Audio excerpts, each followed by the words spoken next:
Hello, my name is Bruce Eder, and I'd like to welcome you to this presentation of Michael Powell and Emmerich Pressburger's The Tales of Hoffman. I'll be joined by filmmaker Martin Scorsese as we take a tour through The Tales of Hoffman. We'll discuss its historic and artistic contributions to the world of cinema and its continuing influence more than 40 years after its original release. The Tales of Hoffman was based upon the 1881 opera by Jacques Offenbach, adapted from the stories of E.T.A. Hoffman. The movie was the culmination of the writer-director-producer partnership of Powell and Pressburger. It was also a groundbreaking work in cinema, the first occasion on which an opera was transformed into a film rather than merely transferred to celluloid. They accomplished this by reworking Offenbach's opera for the film medium, incorporating newly created ballet sequences that weren't part of the original opera, and making use of extraordinarily innovative camera work and set design. The film, which was an artistic extension of elements found in their earlier work, The Red Shoes, brought together an unmatched array of performers. Together with the esteemed conductor Sir Thomas Beecham, Powell and Pressburger drew from the combined talents of the Royal Philharmonic Orchestra, the Sadler's Wells Ballet under Frederick Ashton, and some of the finest operatic singers on 3 continents. The Tales of Hoffman also reunited Leonid Massine, Robert Helpmann, Ludmilla Cherina, and Maura Shearer, all of whom had previously worked on The Red Shoes. As we take you through the film, we'll discuss how all of these elements and personalities were drawn together in what proved to be the last great film in the Powell-Pressburger partnership. This edition of The Tales of Hoffman, incidentally, marks the first time that the complete uncut film has been presented outside of England since 1951. I'd like to turn you over now to Martin Scorsese, the director of Goodfellas, Raging Bull, and Taxi Driver, and a lifelong devotee of the films of Powell and Pressburger. Tales of Hoffman is a film by Michael Powell and Emmerich Pressburger.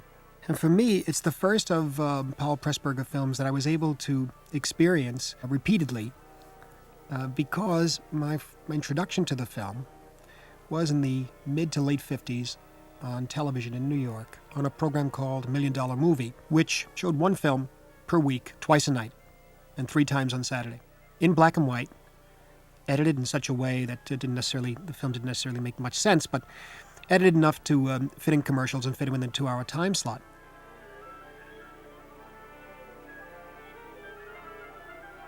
I emphasize black and white because one of the most important things about Tales of Hoffman, as in The Red Shoes or as any Technicolor film by Powell Pressburger, is the use of the old 3-strip Technicolor. In fact, if you notice the opening titles right after the Michael Powell Emmerich Pressburger logo of the Archers, the first title to come up is Color by Technicolor.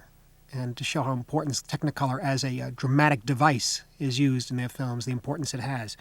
And so seeing this in black and white, you might say, well, it's really a crime. But in reality, at the time, it enabled me to become fascinated by the picture. And I enjoyed a great many things about the film, so that having the film on twice a night and 3 times on Saturday that week, I was able to in effect, study the film without realizing it, just because I wanted to see a certain sequence over again, because I enjoyed that or this. And I began to become somewhat obsessed by the film. Later on, it was shown on television again many times in black and white, and I would catch it as many times as I could. This is interesting for me, the opening prologue, in which you're now seeing a series of shots which are really conveying the narrative of the film.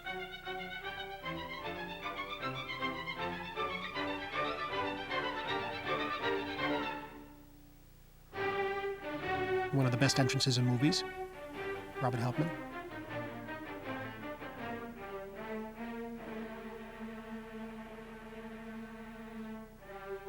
Incredible use of Technicolor here in Hein Heckroth's design. And it's interesting how Powell Pressburger literally took this sequence and, as you can see, the way the body moves, the way the bodies are choreographed, in a sense, dance itself becomes the narrative of the film. Whereas ordinarily, this would be your normal dramatic sequence in a picture. Here, this is the narrative is conveyed through dance-like motions. Now, this is the performance that the Robert Helpman character is watching.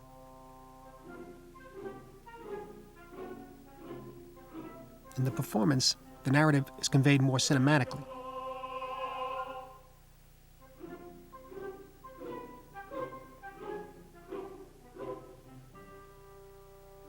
Almost in the sense that whenever you see a performance in the piece, it becomes the stage setting for it is boundless, very much in the sense of the old Busby Berkeley musical numbers where they would start on a soundstage or on a Broadway theater and suddenly open up to such enormous size that it's almost physically impossible to imagine such a thing occurring on a Broadway stage.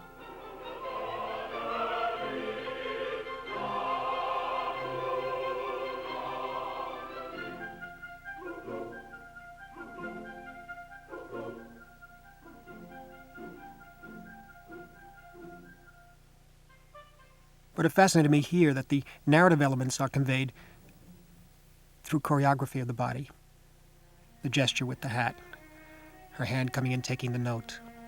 Everything choreographed. No dialogue. Helpman's gestures and moves. I always notice that even his eyes are choreographed, Robert Helpman.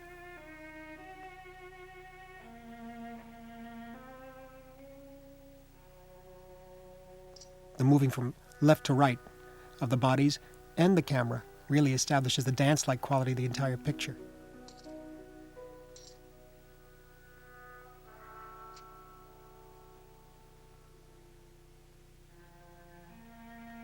I always felt it was a very clear example of the perfect blending of cinema and dance.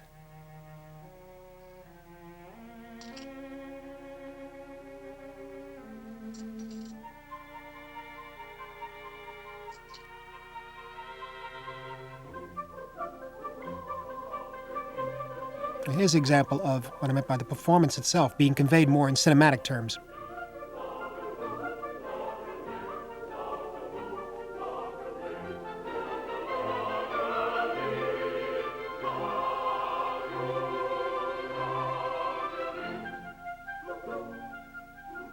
But again, it's at first quite simple. Here, an exit in slow motion and his entrance in the right of the frame. What I mean by quite simple at this point is that because it is the first dance sequence in the film, it gets more complex as the film progresses.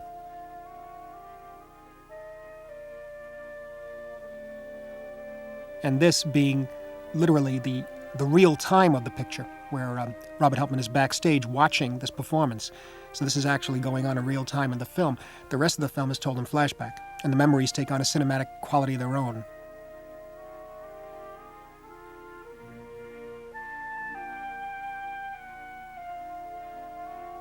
So in a sense, this might be the most staid, the most restrained of the dance sequences in the film.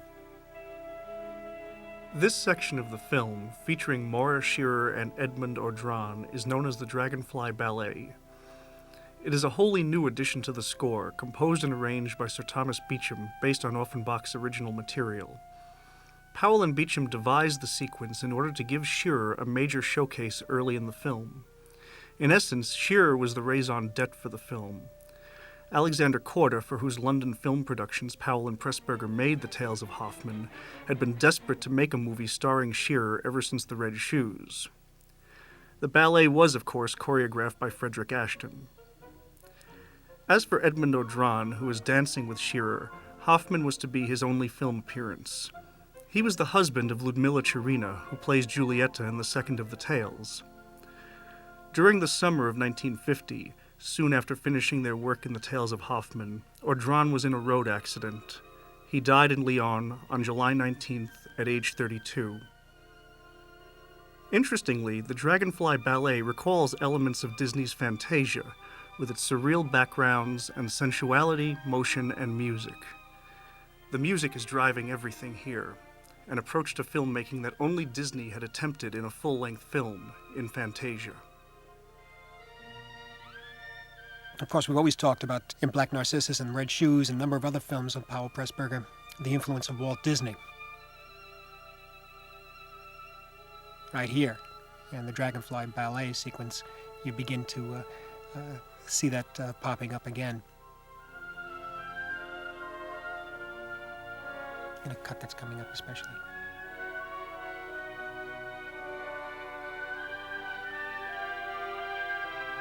Interesting reverse action here. Very much like Cocteau, and here's one of the best cuts coming up. Here.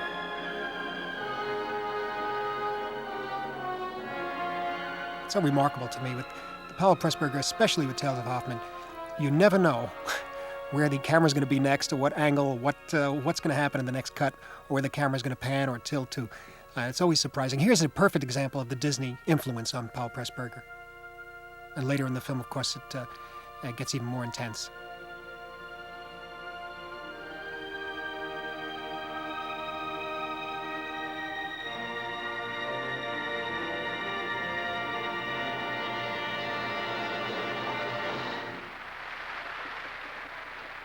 Again, back to the narrative.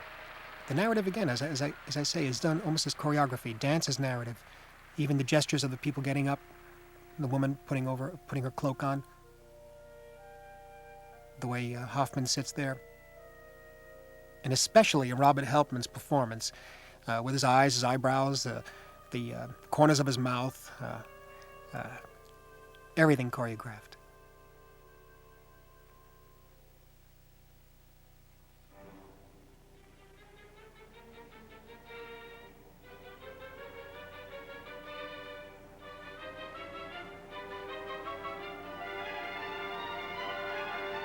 Here, the incoming, again, you'll see a good example of camera movement, physical movement within the frame, and the set itself adding to a feeling of dance.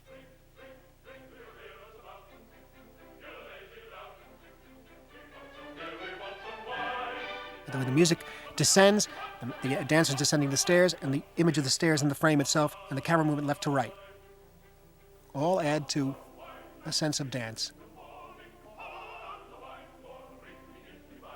But not just characters dancing in a frame, the whole film dances.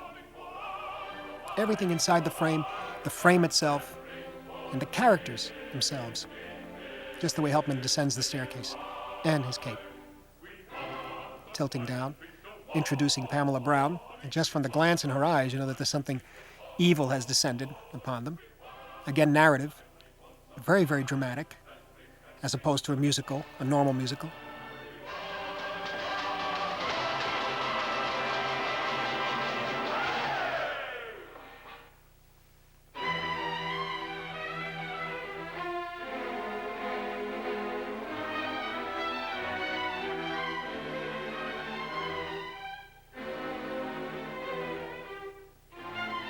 The first time I became acquainted with the film was on $1 Million Movie. Later on, I realized the film was in Technicolor, and the very first time I saw it in Technicolor was in the fall of 1965 in Greenwich Village in an impromptu repertory film theater, which had only existed, I think, for 2 weeks, and that was it.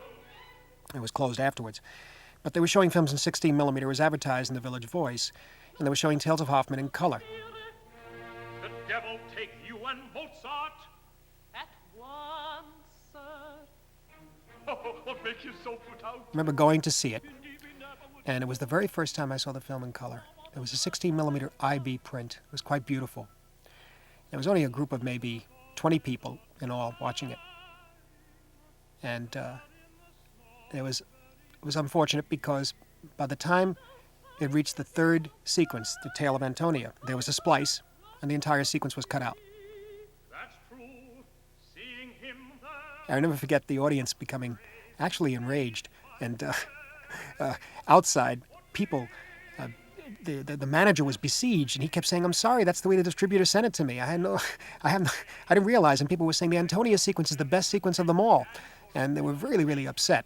But that's when I began to realize that the film not only had I seen just a pale shadow of it on television, but there's still much more to see, much more to experience, because it was several different versions of the picture existing.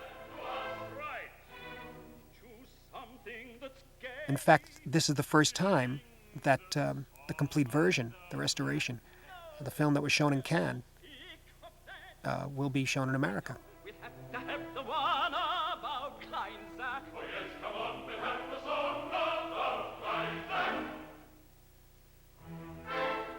I remember Michael Powell telling me the story of Cannes, the presentation of this film at Cannes, in which, after the film was shown, it was a big success, but he was cornered by Alexander Korda and a few others, and quietly told that if he drops the last sequence of the film, the Antonia sequence, they'd win the Golden Palm. And I think Emmerich was convinced that it might be the right thing to do, but I think they all discussed it and decided against it.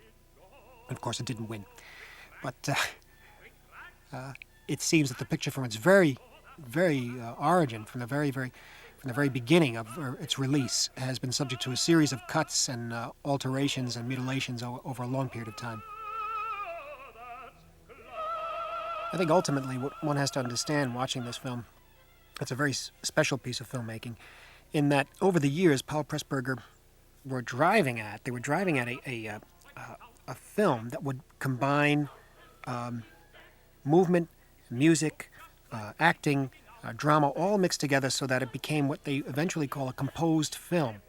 Like a jumping jack, and his knees crack together, And I think it becomes fairly clear in Michael's work in Black Narcissus, where there's a 10 or 12 minute sequence at the end of the film where a piece of music has been written for that before the film was shot, and then played back on the set, so that the actors are then, in a sense, under the spell of the music.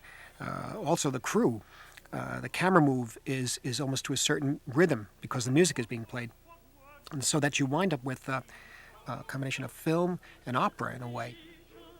Now what words to paint those features?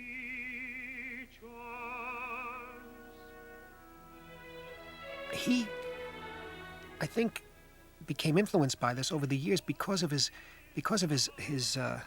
grounding, in a way, of having worked with Rex Ingram in the 20s in the south of France on silent films. I think you could see the influence of silent films throughout the film Tales of Hoffman. And one of the reasons influence of silent films, because you were able to control the speed of each shot. You were able to run them a little faster or a little slower. So you controlled the speed, so it gave a different kinetic feeling. You didn't have to always run everything at 24 frames a second, which kept you in sync because of dialogue. The other thing was that music was often played on the set, and he became aware that the music influenced the actors and especially the technicians. That's something that I've done over the years too, and even in Goodfellas and the revelation of the bodies after the big airport heist at the end of the film, when there's a series of bodies being revealed all over New York. I used on the set the playback and the music that's used in the film. In that case, it was Layla, Eric Clapton, Derek and the Dominoes. We played that on the set, in the street. So the cameras and the people were sort of influenced by that, and everyone sort of enjoyed working to it.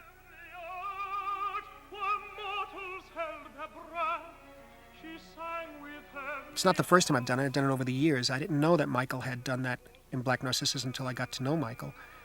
But what's interesting is that was only 10 or 12 minute sequence in Black Narcissus. And what eventually happened was that that developed into the handling of the Red Shoes sequence in the Red Shoes, which is a much longer sequence and was the very first time film was, used in such a way where speed for each shot was altered, the choreography within the frame, the choreography of the frame itself, that is the camera movement itself, blended with the music to create what he called a composed film, where there was very little delineation between drama and music. It's all mixed together. Even the actors' movements are included in the music, in a sense. They become musical, they become choreography. They're not just normal movements, they are affected by the music. And what happened after Red Shoes is that such a success with that film that, in a way, Tales of Hoffman is the culmination of Powell Pressburger's work with what they call the composed film. The entire picture is presented that way. That is the style of the film. The movement of the actors within the frame, the movement of the frame itself, the music, all blends together to create what he called a composed film, where you take one element away and it's not the same. Altogether, it's one piece of music. I learned a great deal from watching the picture. I really learned, number one, I learned the relationship of camera movement to music in films. Freddie Francis, he was the camera operator on this film. Would you hear the three tales of my folly of love? Freddie was able to do the cinematography on Cape Fear last year with me. And he explained that when I talked to him about Tales of Hoffman, how the movement of the camera, even very subtly and slightly at times, just covering the behavior or the choreography of the actors in the frame, even when they aren't dancing. The movement of the camera, the movement of the frame itself, conveyed to me over the years how to move a camera according to music. And he explained that they used a special crane which kept them fluid all the time, so they were able to recompose and compose as need be in certain sequences. But it kept a very fluid feeling to the picture. There was another reason for the film's fluidity. Cinematographer Christopher Chalice recalled that because Hoffman was shot as a silent, he could, for the first time, use the 3-strip Technicolor cameras without the sound blimps, which were almost huge enough to live in. This reduction in weight and size provided unprecedented freedom of motion with these cameras. Of course, it's important to understand that this entire picture was shot to playback, and that is with the vocals and the instrumental. In effect, it's really interesting to see very often when that is done, because you can see the dolly pusher becoming a dancer. And very often you have these men who are grips who are like the opposite of what you think of a dancing type, but they become dancers when they move that camera, especially when the music is played. And I always like looking back on the entire set when such a thing is happening, where you not only take in what's being photographed, but also the way it's being photographed. So in a sense, it all becomes one big dance. That is the crew and the actors together. It's really quite beautiful.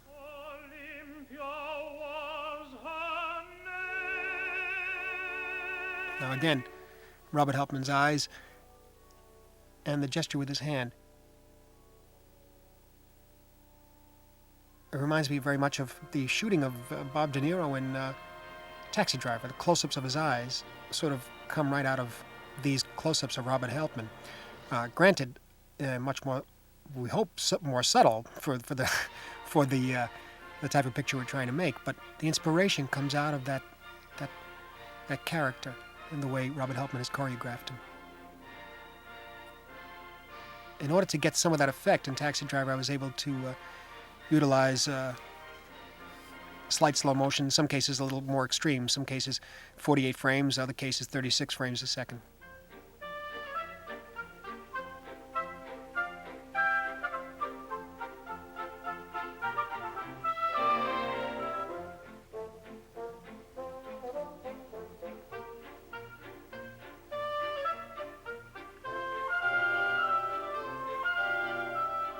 And here another cut to music in which the camera move and the choreography become one. There's no doubt that if you saw this choreography on a stage, it wouldn't be affected the same way as you are now by watching the film, because of the camera placement and the camera movement. And therefore, both together are the choreography. Not just dance and the camera, separate, but both together. Beyond the cinematography and choreography, Hein Heckroth's brilliant set design added immeasurably to the overall ingenuity of the film. You'll note the predominance of yellow in the Tale of Olympia. It was Hein Heckroth, during pre-production, who initially thought of the idea of designing each of the 3 tales in the opera around a separate dominant color. These choices weren't arbitrary. Rather, they were based on Heckroth's view of the music and the content of the tales themselves. Yellow for Olympia with its depiction of a young Hoffman and a very light-hearted score. Red for the sensual and intoxicating Giulietta in her Venetian setting. And the dark somber blue for Antonia, living in the shadow of her dead mother. Or, as Heckroth called it, the classical color. Heckroth had designed 3 productions of Tales of Hoffman in Germany between the wars, and was more familiar with the opera than probably anybody on the crew but Beecham. Powell had never seen the opera on stage, and Pressburger was only familiar with it obliquely, having participated in a performance as a violinist in the orchestra. For Powell, this lack of familiarity with the opera proved to be advantageous. It left him free to restage the opera without any preconceived notions of what it should look like. That, in turn, gave Heckroth the freedom to design the opera for film.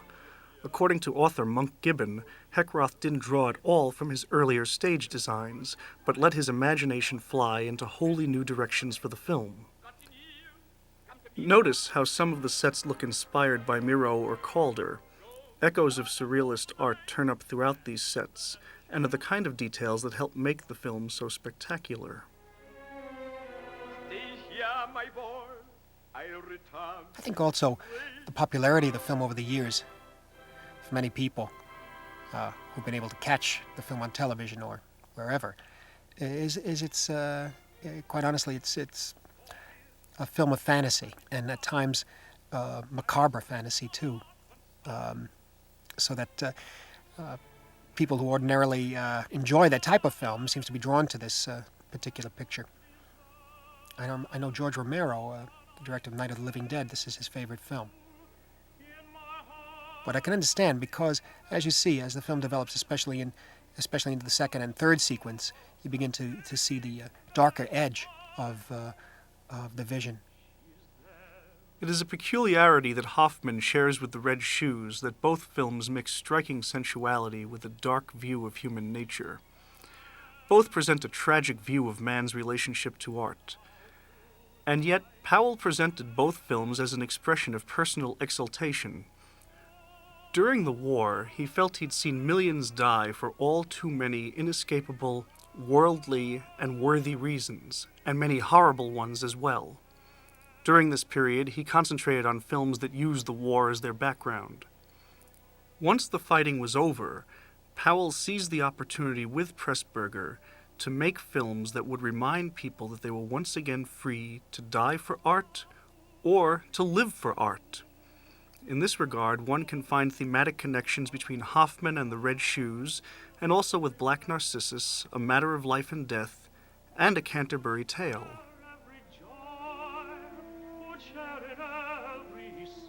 This is an example of one of the longer arias, which begins simply, but as the shot progresses all in one take, you see the use of the set in terms of the scrim effect, the camera simply tracking, booming, I should say, over to the right with him, so that it builds an intensity, but it's very subtle.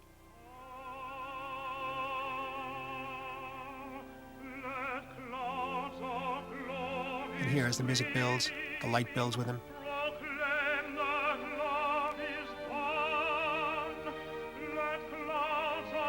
And back into the main light, back into the spotlight, I should say.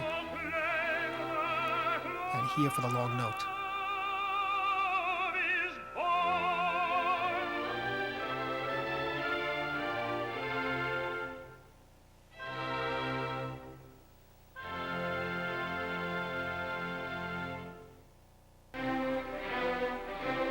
You'll notice how the sets for the Olympia sequence are almost overwhelming in size and design. Heckroth could accomplish this because of the stage that the archers used. Christopher Chalice, Hoffman's cinematographer, recalled recently that Powell found this enormous stage that had been built by Korda in 1935 for the special effects work in Things to Come. He believes it was the largest motion picture stage ever built, and it wasn't soundproofed since it was intended purely for visual effects. Thus, it would have been impossible to shoot any film there except for Hoffman. Another remarkable element of the design is that the sets were hardly sets at all. According to Chalice, most of Heckroth's creations were made up of nothing but backdrops and paintings and miles of gauzes that would be changed as needed for a particular scene. The character played by Robin Rounsville, the character of Hoffman himself, is kind of oddly stiff in the film, but it seems to work for the character because, in a sense, Hoffman himself is always acted upon throughout the piece, rather than being a character who does much of the actual dramatic action, which actually a character who actually begins dramatic action or propels it. He seems to be always acted upon. This is a good time to talk a little bit about the real E.T.A. Hoffman. It should be pointed out, incidentally, that Hoffman as a character did not appear in his own original tales. This character was specifically an addition to the opera, which gave Offenbach a common thread between the tales. Despite the familiarity of the opera, The Tales of Hoffman, little is remembered about the man whose work inspired it. He was an extraordinary figure in music and literature, colorful, tragic, and brilliant. He was born Ernst Theodor Wilhelm Hoffmann in Königsberg on January 24, 1776. Out of admiration for Mozart, he later changed his name to Ernst Theodor Amadeus. If Hoffman was a master fantasist of his age, it may have been a result of his own childhood despair. His father, a lawyer, deserted his mother when he was 3 years old, and she died when he was 10. Early on, he displayed a prodigious talent as a composer, but his family forced him into a career as a lawyer, in which he was highly respected but resolutely unhappy. He loved passionately, but unhappily, a series of women who were beyond his social reach. Too young, too wealthy, too well-born, and developed a taste for wine, especially in the company of friends. But in his 46 years, he also served the legal profession well in Warsaw, which was then part of Germany, and later became a counselor of the Supreme Court in Berlin. Hoffman also composed 10 operas and a large number of chamber and choral works. Indeed, Hoffman considered music his great talent, and he counted Beethoven, Brahms, and Weber among his admirers. But it was through his stories that he achieved immortality. They were the basis for Offenbach's opera and the source for Tchaikovsky's Nutcracker Ballet. And Lili Massine, his choreography is very different. Again, he was a wonderful actor in the Red Shoes. I remember in the Red Shoes, even in the dramatic scenes, acting with his entire body. And very much what he's doing here with the choreography. Frederick Ashton, whom you see here, was the choreographer of the film, but Leonid Massine, who plays Spallanzani, choreographed his own part, just as Robert Helpman choreographed his 4 roles. Hoffman was a historic collaboration between these three. Some of the energy in the dancing, according to Hoffman's camera operator Freddie Francis, derived from the ferocious competition between them. This rivalry was no doubt accentuated by the fact that Massine had trained both Helpman and Ashton. Then I'll give you a check on the house of Elias. Elias? Splendid reputation. Again, we talked earlier about the dance becoming narrative, but this is a somewhat different approach. This is a combination of ballet and narrative here, in that it's not the direct narrative of the film; it's flashback, and it gives more freedom to Paul Pressburger to just open up in terms of all sorts of trick devices and camera tricks and moves in such a way as to create complete fantasy. And I think here, the sound effects, there, and her eyes opening. All the sound effects for Olympia, I think, are remarkable. I always tried to capture them as much as I could in the films I've made, but never quite succeeded. The use of sound effects in Olympia is really important to me, as opposed to the lack of sound effects later in the second sequence with Giulietta, which you'll see. Now, these puppets, that was very interesting. It's called, the opera called for a great chorus. And I remember Michael telling me that Alexander Korda kept complaining about the fact that Michael hadn't done anything yet about the chorus. And he kept asking, what are you going to do about the chorus? What are you going to do about the chorus? And finally, he just said, tell them there'll be puppets.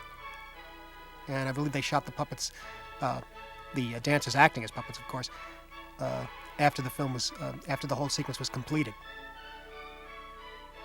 But it turned out absolutely beautifully. I'd like to talk here a bit more about Alexander Korda, for whose studio Powell and Pressburger made the Tales of Hoffman. Powell and Pressburger's relationship with Korda went back to 1937. At that time, Emmerich Pressburger, a displaced Hungarian just a few steps ahead of the Nazis, found a haven at Korda's London Films, where the Hungarian-born film mogul made a practice of hiring the most talented of his countrymen. It was Pressburger's good fortune, and vice versa, on his second screenwriting assignment to meet up with Michael Powell while working on The Spy in Black. This film began their 20-year partnership. The two parted company with Korda when he moved his studio to America for the duration of the war. They began producing films almost exclusively for the Rank organization, including I Know Where I'm Going, Stairway to Heaven, and Black Narcissus. They stayed with Rank until 1947, when the company grew panicky over the subject matter and budget of the Red Shoes. Powell and Pressburger then moved their production company, The Archers, to Korda's London Films, which had by then re-established itself in England. London Films had the resources to finance the kind of movies that Powell and Pressburger wanted to make. Unfortunately, they hadn't reckoned with Korda's desire to exploit the backlog of properties that he already owned. In place of their original ideas, they were subjected to constant entreaties from Korda to make or remake this or that story. The results were two difficult productions, The Elusive Pimpernel and Gone to Earth, which were neither successful nor completely satisfying. The Tales of Hoffman, then, was the only film that Powell and Pressburger produced during their time at London Films that bore any resemblance to the movies they'd built their careers on at Rank. It's the old story, I guess, with Hoffman. The character's less interesting. It's less interesting than all the people around him. Especially the character that Robert Helpman is playing, who's in a sense, he's the antagonist, the one who thwarts Hoffman throughout his entire life with every one of his loves. And always in my mind, especially in the second story, is in a sense the Satan figure reaching out for Hoffman's soul.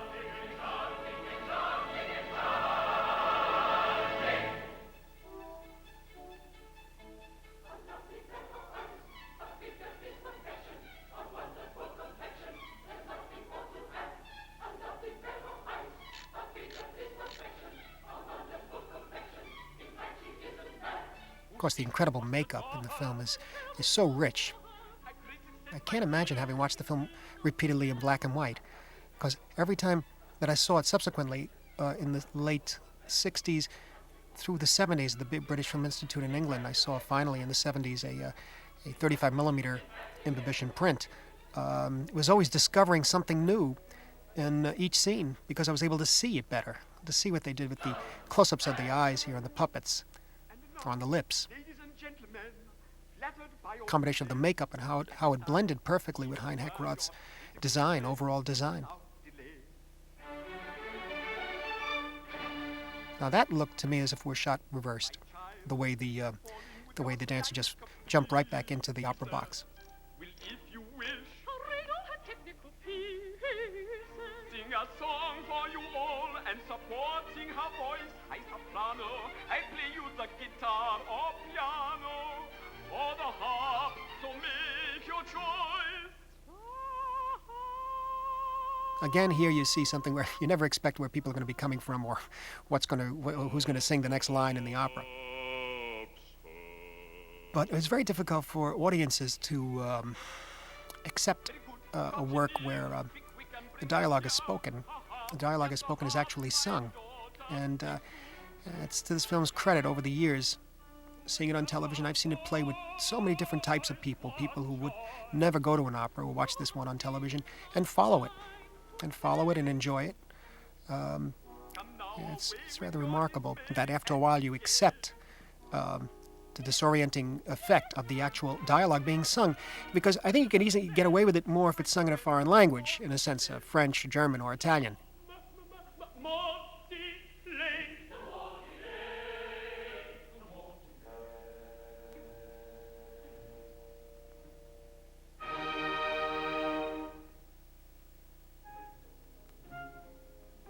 But the fact is that very often, if people don't understand Italian, French, or German, it's easy for them to listen to an opera in that language, because in English, very often, when a line is sung like "Open the door," it doesn't really have a great deal of musical quality to it, or it isn't as poetic.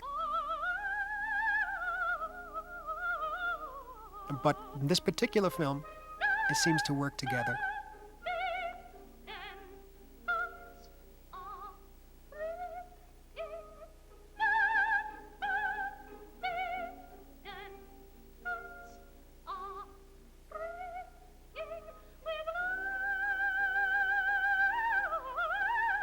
And again, the other interesting element that I've watched over the years in this picture is the restraint, too, that Michael and Emmerich took with certain sequences, the restraint of the camera.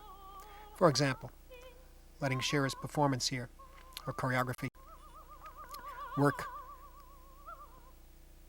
in master shot, where you see from the body from head to toe as much as possible. The camera just smoothly moves left, right with her to keep her in frame. But in general, she carries it. Again, because the way the sequence is building, it certainly has a nice climactic piece to build to, so they can afford the restraint at this point. This raises an interesting point about Michael Powell. He didn't have a formal musical background of any kind, but according to Brian Easdale, who was the composer of all of Michael's films from Black Narcissus forward, except, of course, Hoffman, Powell had a remarkable instinctive understanding of music and of how to move the camera to music and to shoot film to music. In Hoffman, he created a perfect combination of film and opera by divorcing the singing from the physical demands of the acting. This, in turn, allowed him to make the visual experience even more distinctive with the introduction of the ballet elements. Actually, Leopold Stokowski, early in the 20th century, had proposed something along the same lines for the stage: get the handsomest, most physically well-suited players to act operatic roles, and the most powerful vocalists to sing them out of sight of the audience. Stokey never had a chance to try it, and then the Archers did him one better in Hoffman. The Archers' decision to shoot Hoffman as a silent also purified the cinematic essentials of the film. With the musical portion shaped by the strongest musical hands available, the filmmakers were free to experiment with the visuals, to compose visually in a way that filmmakers hadn't been able to do, apart from Disney, since the 1920s. The choreography here is so charming because it is like a doll, mechanical doll moving.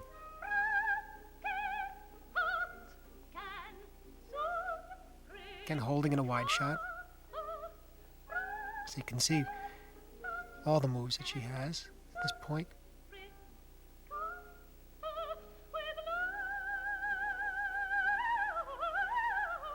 And Massine moving across the frame to a cut. Just his move is part of the ballet itself. Part of the choreography itself. The sound effects here with the eyes.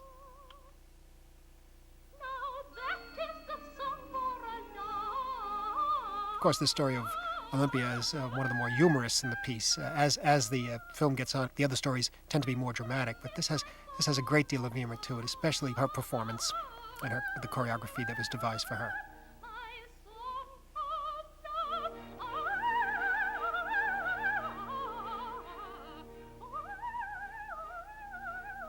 And I've always enjoyed also Leonie Massine's choreography and the character he plays, sort of the double dealing that he engages in trying to get the rights to Olympia so he can make money on it. Again, keeping away so he won't see that she's mechanical. sound effects. It always struck me, Hoffman, too, he would never listen to his friend Nicholas. Nicholas saw everything and knew everything was going on, and he just wouldn't clue him in. I mean, he tried to clue him in, but he wouldn't listen, Hoffman. So in a sense, maybe you don't get that much sympathy for Hoffman, but again, because it's a character, it's a difficult thing because the character is always acted upon. Again, holding at her in a long shot. Beautiful cut. Her lower left corner of the frame.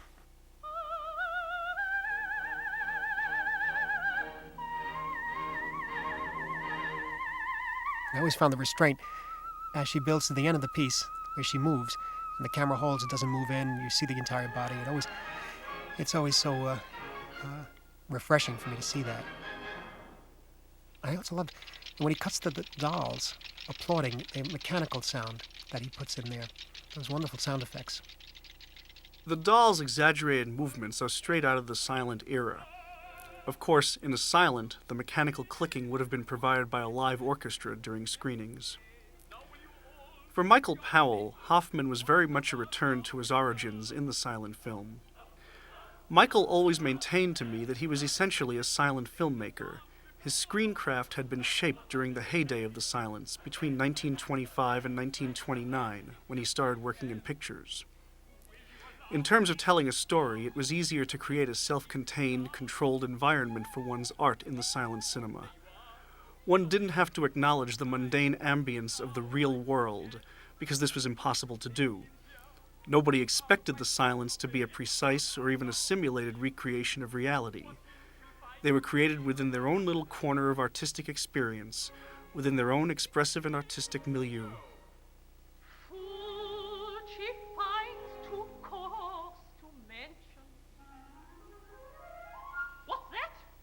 Again, you see a perfect example there of silent film technique, where Frederick Ashton is just photographed backwards in reverse motion, and then played forward.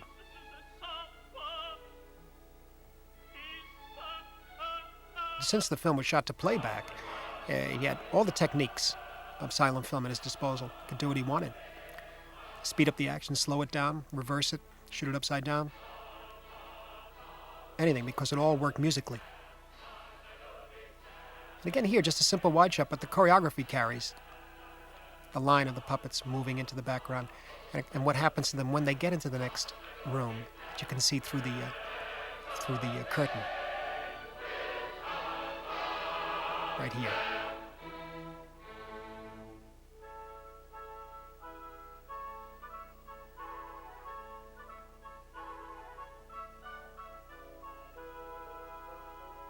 This again with the humor, and I always found fascinating this particular moment. The puppet is caught on the cord, the curtain. This is Frederick Ashton on the screen, playing the puppet master. His involvement with Hoffman was a major coup for the Archers. Ashton was brought in by the Archers to choreograph Maura Shearer's part, because, as Emmerich Pressburger correctly surmised, she was afraid that Robert Helpmann would be too focused on his own multiple roles to do her Olympia justice. Ashton, at the time of Hoffman, was one of the leading lights in ballet. The son of a British diplomat, he was born in Ecuador. At age 14, he saw Anna Pavlova dance, and he became a dedicated ballet enthusiast. Later, he answered a London newspaper ad seeking aspiring dancers that had been placed by Leonid Massine, who became his teacher for the next 6 months. By the end of the 1920s, Ashton had become a choreographer and composer, and by 1935, he was the principal choreographer of the Sadler's Wells Ballet. He spent the war years as an RAF flight lieutenant in intelligence, and then returned to the ballet. At the time, he, like Powell, felt that the war had improved the status of the arts. In our desperate need, everybody got a big lift from the arts, and the enthusiasm, thank God, has remained. What I thought was interesting about this particular aria is the lighting and how it begins on Rounsville's back, and he's in shadow, and comes around to her. Of course, she's in brighter colors and different lighting on her, but keep him darker. And this is the first camera move in the aria.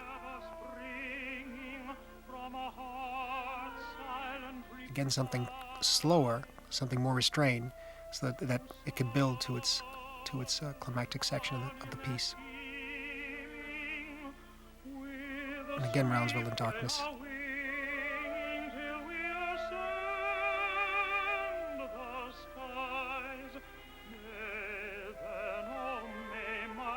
In the story itself, he's blind to what's going on to him, so he might as well be in the dark, figuratively and literally at this point.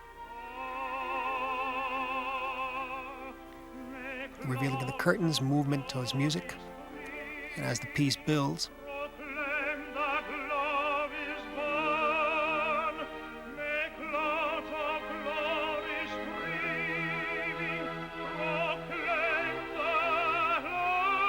the background lightens up.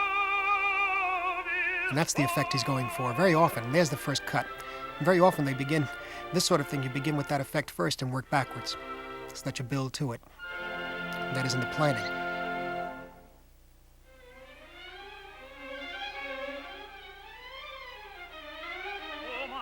Again, you see a dance sequence here photographed as if it was a dramatic piece, over the shoulder, pretty much using the technical devices of narrative filmmaking. This is a chance to talk about Maura Shearer. For an internationally known film star and dancer, Shearer is a strangely enigmatic figure, partly because she never asked for much of the fame she found early in her career. She was born Maura King, the daughter of a British colonial official in what was then Southern Rhodesia, in 1926.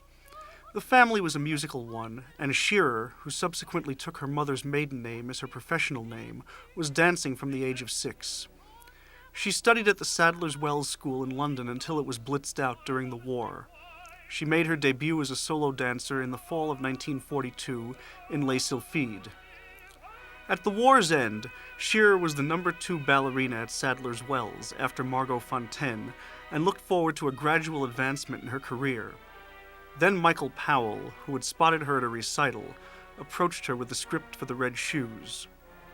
Shearer turned him down more than once, thinking the drama hackneyed and overwrought. She finally agreed to do the film when she learned that Leonid Massine and Robert Helpman had agreed to be involved in it. The Red Shoes went on to become the most successful British film ever released in America, and Shearer was even brought to the States. A memento of her visit, an impression of her footprints in concrete, survived in front of New York's Bijou Theater, where The Red Shoes ran for over 100 weeks, until it was torn down early in the 1980s. Shearer went back to the ballet with mixed feelings. She felt she had lost her edge during the periods of extended inactivity on the set of The Red Shoes, and that her dancing in the film wasn't up to the standard she set for herself on stage. The movie's run extended for a year and then 2, and some dance professionals felt she had lowered herself by making the film, while others were jealous of her fame, and the continual offers of film work only added to the conflicts that she felt.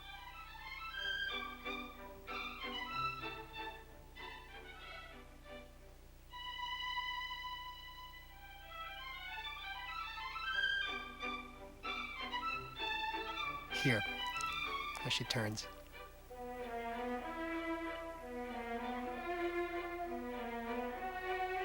Very often on the downbeat or the certain points in the music where it's kind of obvious, but because of being obvious, it has its own charm and humor.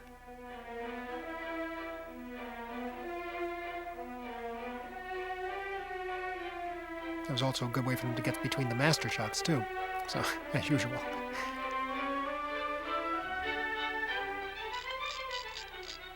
The winding, the close-up of her face reminds me so much of the close-up that she has in The Red Shoes at the moment at which she feels the shoes actually taking control of her life, the moment before she jumps out the window onto the train.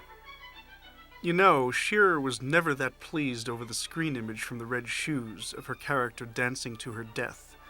She became very serious about her acting and gave up the ballet in 1952 in order to pursue a career as an actress on stage and screen. She had numerous triumphs, including her portrayal of the title character in a 1956 stage production of Major Barbara, and also as Sally Bowles in John Van Druten's I Am a Camera on the London stage.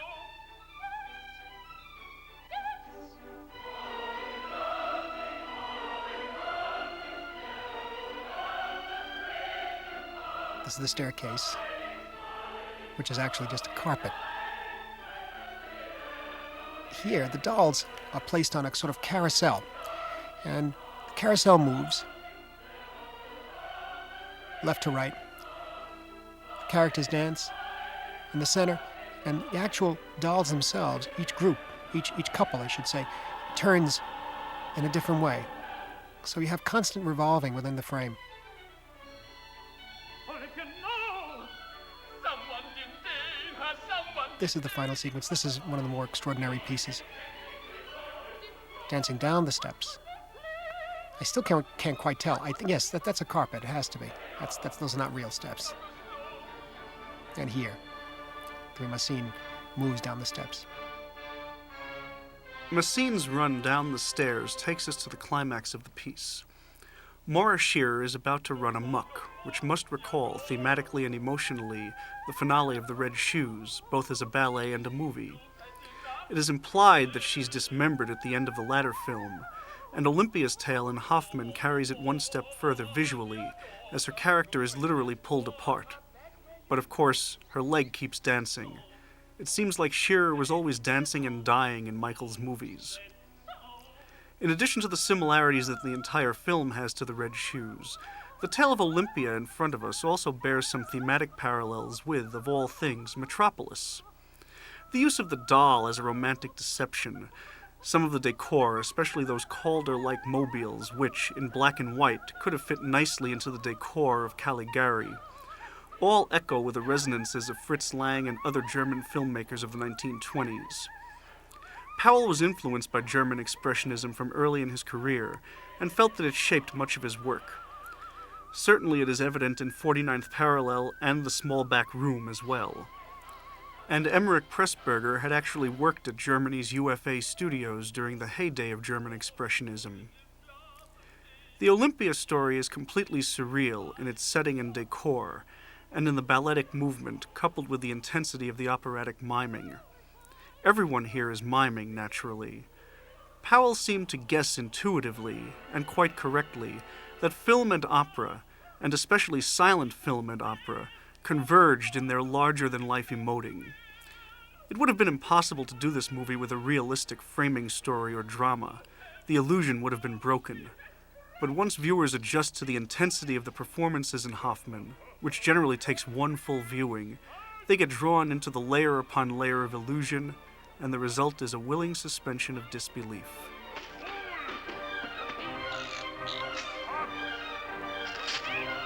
Still a rather shocking sequence after all these years. That's wonderful. It's automatic. It's automatic. I guess that's her leg through a black curtain, I believe, but still, it's quite effective. And so simply done.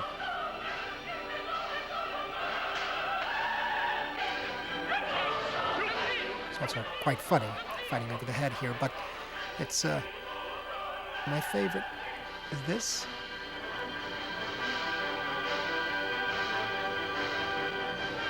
And this. The clicking of her eyes.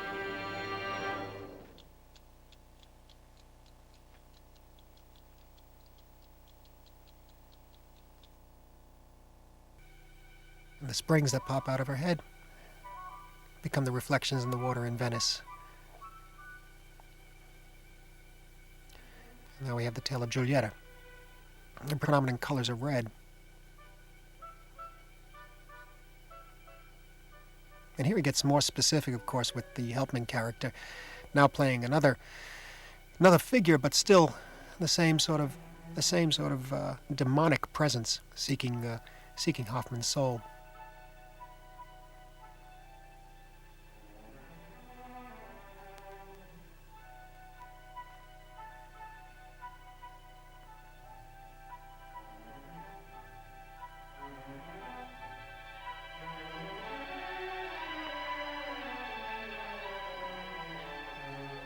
This is Ludmilla Cherina, great ballerina. And this is wonderful how he cues her reflection to begin singing.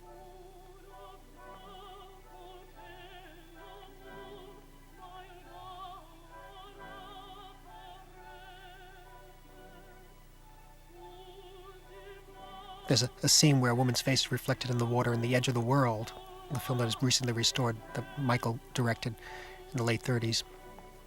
Very, very similar, and also very similar, an image like this to the American underground films of the late 50s and early 60s, the Brackage.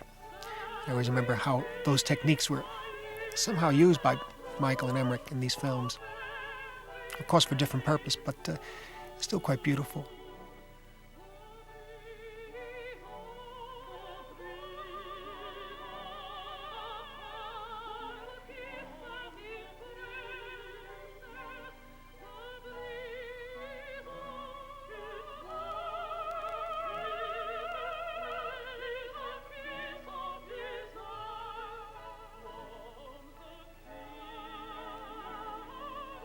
And here the whole sequence becomes more complex, the Giulietta sequence. This is so extraordinary. It reminds me of what Fellini did later on in Casanova, shooting at Cinecittà, where the water was canvas. Very much in the tradition of 18th century theater. But it also became the shot of the gondola. It became the logo for the film.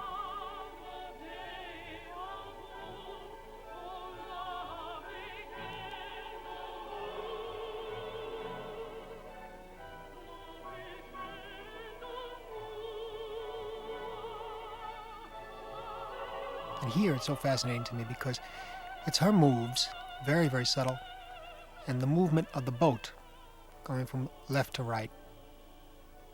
Again, this is the shot I was talking about, which became the logo for the film on the advertising. This is my scene. The key which holds his soul.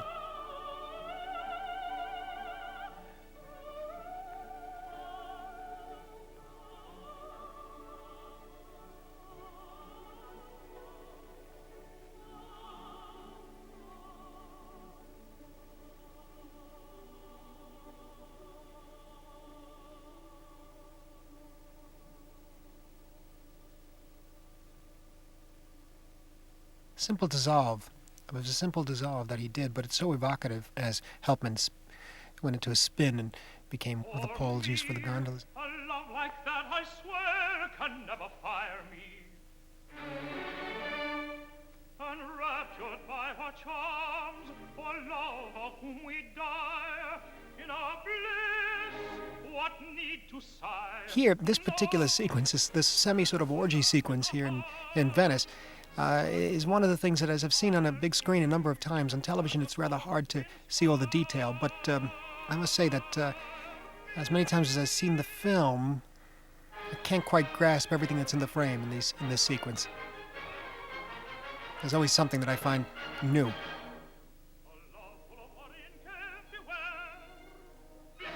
And I think at times this particular sequence gets right on the edge of being somewhat overdone. But in that, it has that humor.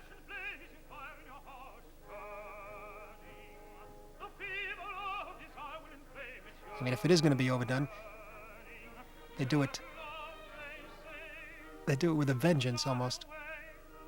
The Venetian segment is the most well-known in the film. Partly this is due to the barcarolle, its opening musical theme, which is the single most famous part of the score. But the popularity of this sequence is also a result of Ludmilla Cherina's stunning portrayal of Giulietta. Michael recalled that her work on the set had the intensity of a live performance. The imagery here and the accompanying subject matter are quite startling. One didn't see too many cinematic depictions of what we euphemistically call courtesans, much less drunken orgies, in the 1950s. The orgy sequence, incidentally, was entirely the creation of Michael Powell, who extrapolated it when he heard Beecham's rollicking piano performance of the Giulietta score. It was Emmerich Pressburger, incidentally, who suggested the transition to the Giulietta section, with the spring popping out of Olympia's head, transforming into the ripples in the water of the Venice Canal. From the dazzling but cold designs of the Olympia story, we have drifted right down the canal into the warmly seductive excesses of Giulietta's tale. Coupled with the presence of the barcarolle, the whole sequence has a dark allure, which is augmented by the story itself and the notion of stealing a man's reflection, or his soul. It all makes one think of a finely made horror film. And I always adored Assine's makeup in this particular sequence. He's completely in black and white. His face is practically white. I guess that's because he's lost his soul. For insolence! Come on, my friends!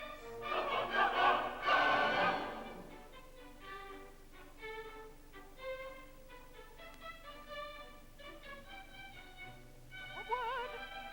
I've two horses ready set. Again, it's so interesting to me, Rounsville's character, Hoffman.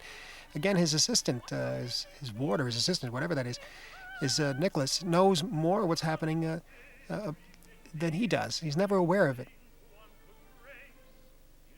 I always sort of lose patience with him throughout, but in a sense, he's just a device to carry us through. That Schlemiel says he does. He's not the same as I. You be careful, the devil's very quick. He can try. If I fall in love with her, then I shall deserve damnation. Come on. Come on. And here, the use of flash cut. It's about 8 or 10 frames of a white flash in there, in between the two cuts, and you get the impression that Robert Hoffman has stepped out of the mirror. There are many other ways to do that. I mean, you could just do a simple dissolve, the way he dissolved into the pole before. But the use of flash cuts in this sequence is quite extraordinary. Again, reminds me very much of the underground films that were made in America in the 50s and early 60s, throughout the 60s, I should say, by so many wonderful filmmakers from the East and West Coasts.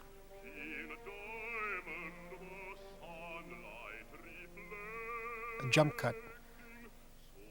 Straight jump cut. He just pulled the frames right out, and the wax turned into a diamond.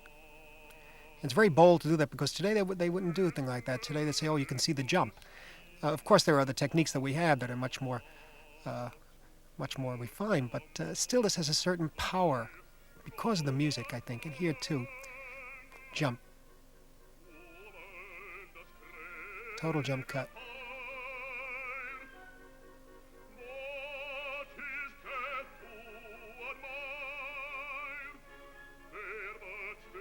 And here the dripping wax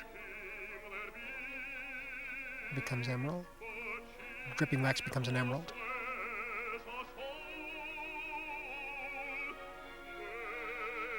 And I always found this fascinating. See, what's happening here is those 3 cuts to this cut. It doesn't follow a straight narrative line in terms of continuity. It's what we call later on with the French New Wave developed, which were jump cuts, where the figure could be cut from one. We can cut from the same character in one frame to another frame, in which part of the action has been pulled away, and he appears to fly across the frame or fly. He appears to jump out of continuity in a way, and yet because of the way it's done, you totally accept it. The music carries it through, and I found it to be really interesting when they begin to get even more bold with their editing. And here, the use of slow motion. I mean, practically every technique known to movies at this point is thrown into these little sequences throughout the picture. Combine that with the choreography and the way the bodies are moving. The film is so kinetic, it becomes overwhelming. Very often, the most incredible beauty is found in the smallest of moves. The body's moving forward, turning in a circle. The camera moved very slightly left to right. And the camera moving into the mirror here. A jump cut straight into the mirror.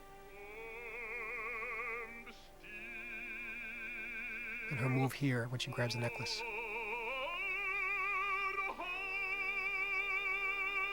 Right on the beat.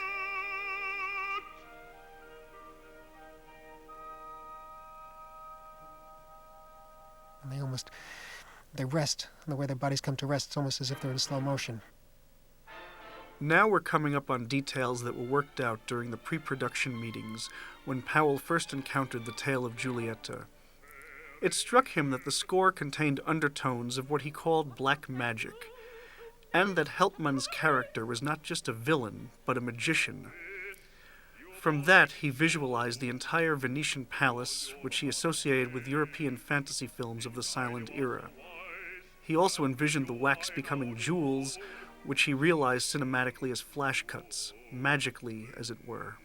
And again, because this sequence of Giulietta becomes so complex, I think he pulls back here for the section which gives the exposition as to in order to win that necklace, she has to get Hoffman's soul.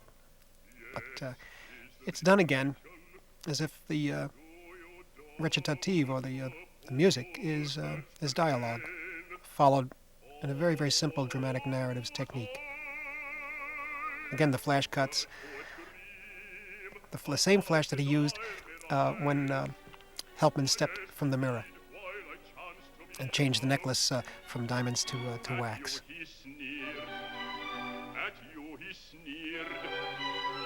All the power is coming from the line of their bodies here, the way Hoffman is taller than her and looks down on her. Again, the flash cut, necklace back. This is a good opportunity to talk about Ludmila Cherina, who plays Giulietta. Few people who have seen The Red Shoes or The Tales of Hoffman have ever forgotten her, but outside of dance circles, relatively little is known about her. She was born on October 10, 1924, in Paris, the daughter of Prince Avenir Chemarzyne, whom she has described as a Russian mathematician, and Stéphanie Finet, a French socialite. The name Cherina was born with, incidentally, is Monique Chemarzyne, and her friends know her by the name Monique. In 1940, Cherina joined the Grand Ballet of Monte Carlo as the youngest prima ballerina in the history of the company. She remained with the Grand Ballet through 1944, met Edmond Audran during this period, and the two were later married. Cherina came to the attention of Michael Powell during pre-production on The Red Shoes. She had already done one minor film, but it was The Red Shoes that brought Cherina to the attention of an audience far beyond the dance world. By 1954, Cherina was the reigning queen of the ballet. That year, she danced a Giselle in Milan, conducted by Arturo Toscanini, that solidified her success and renown on stage. At around the same time, she did a third film for the Archers, playing the title role in O Rosalinda, a movie that grew indirectly out of the Tales of Hoffman. Unlike Maura Shearer, Cherina's screen work never overwhelmed her dance career. Partly this was because none of her later films were anywhere near as publicized as the Tales of Hoffman, and partly because she continued to have many celebrated successes in the dance world, most notably Debussy's Martyrdom of Saint Sebastian, which she brought to the Paris Opera Ballet in its first staging since before World War I. During the late 1950s, Cherina formed her own international ballet company, built along extraordinarily ambitious lines. Her intention was to invite film directors, among them Michael Powell and Jean Renoir, to stage new works commissioned for the company, and to recruit such famed choreographers as Kenneth Macmillan. The Ludmila Cherina Ballet Company made its debut during 1959 with a group of 4 new works, one of which, Gunpowder Flash, was written and directed by Renoir. Also debuted was The Lovers of Terrell, the ballet that became Cherina's signature piece for years afterward. Powell never did direct for Cherina's company on stage, but he did bring Lovers of Terrell to the screen in 1959 in the feature film Honeymoon. Neither that film nor her appearance in a straight acting role in the costume adventure film Sign of the Pagan ever matched the screen impact of her first 2 films for Michael. It is for Hoffman and The Red Shoes that she is best remembered on screen. During the 1960s and 70s, she made regular appearances on television and became an established sculptress and novelist. In 1992, she is living in Paris.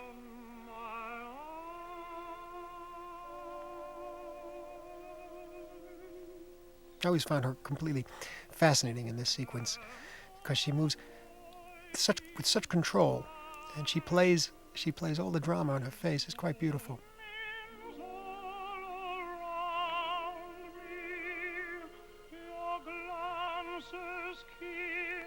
At a first glance, on watching it on television in black and white, you don't think anything is happening. But of course, seeing it later on screen, you could watch the slightest moves that she makes.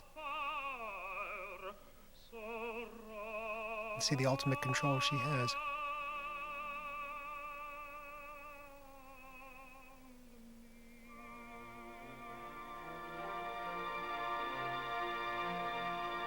So always found this sequence, of course, to be one of the most sensual things Michael and Emmerich did, along with certain pieces of Black Narcissus and Red Shoes. But this Venetian sequence, The Tale of Giulietta, has an overwhelming power of sensuality to it,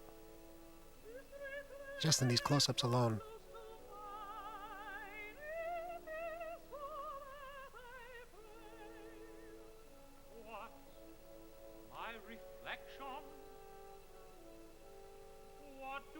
And here he uses interesting cutting too, when Hoffman realizes he's lost his reflection because he's lost his soul.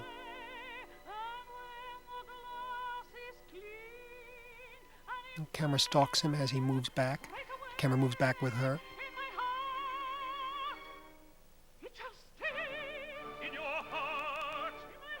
It adds to the danger that he's in as such a camera move.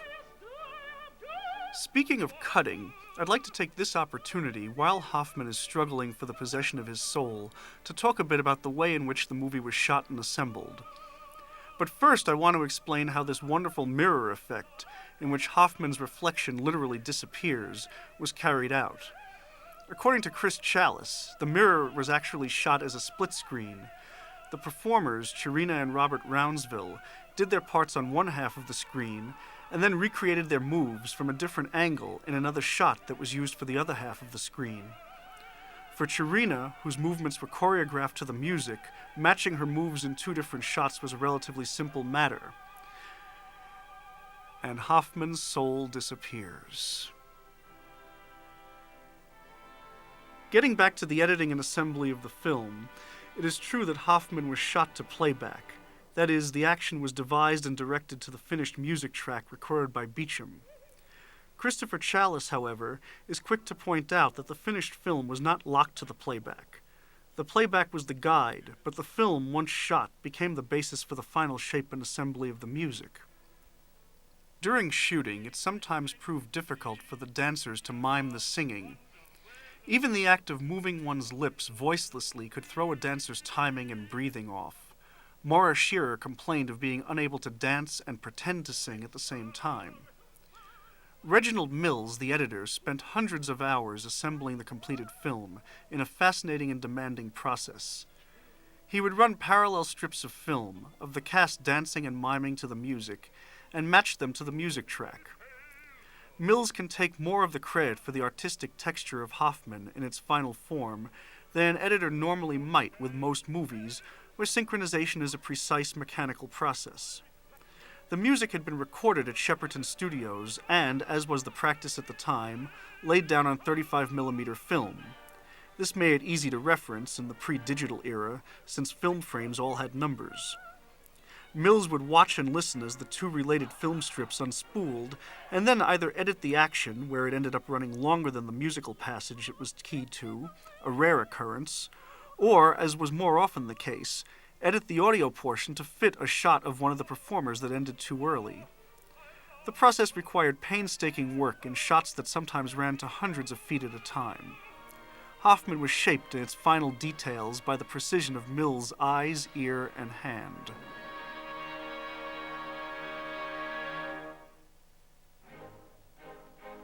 This I also found to be fascinating.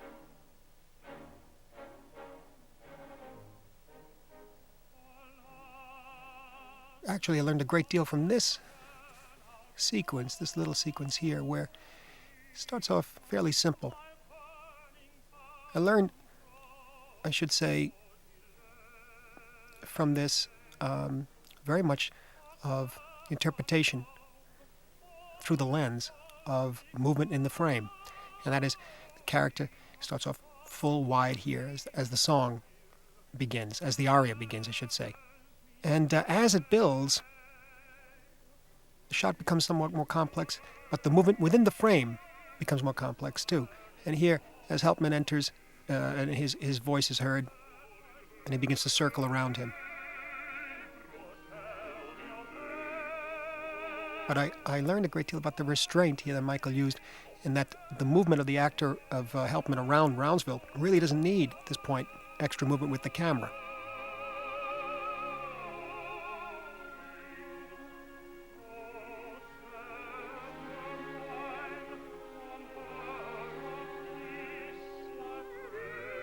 And her voice is heard, she enters from the right, and she moves counter.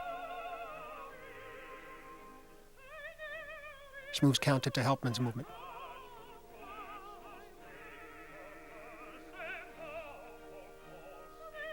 And here, this is done almost like a silent film. The gestures. No sound effects.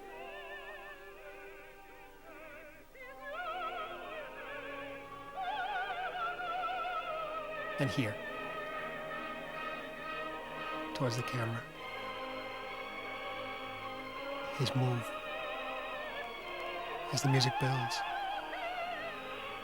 and his turn here. Here.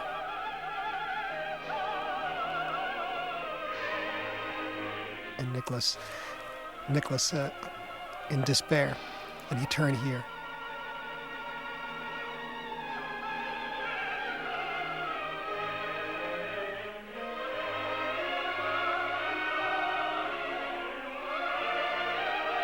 And now the move left to right. And this is, I guess, my favorite sequence,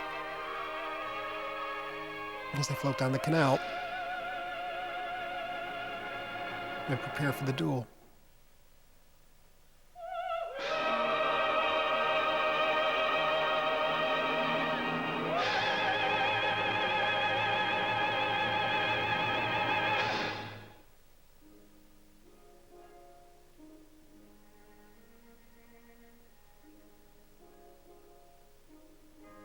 It took me a number of times seeing the film on a screen to appreciate the detail in this sequence.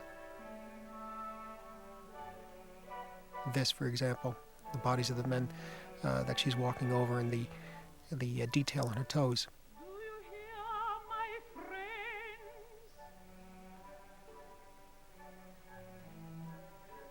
The music is playing, gondolas gently sway. This sets the tone for the duel to come, the use of the music. And this is it. With no sound effects. It's pure film.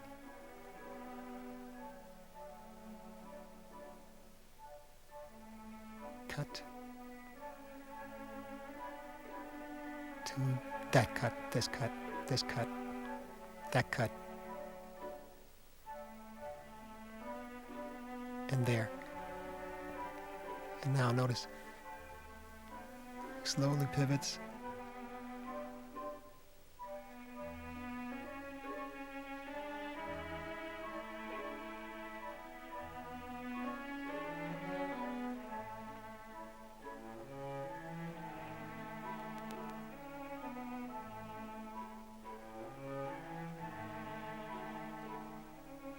And the beauty of this, as he's pushed away,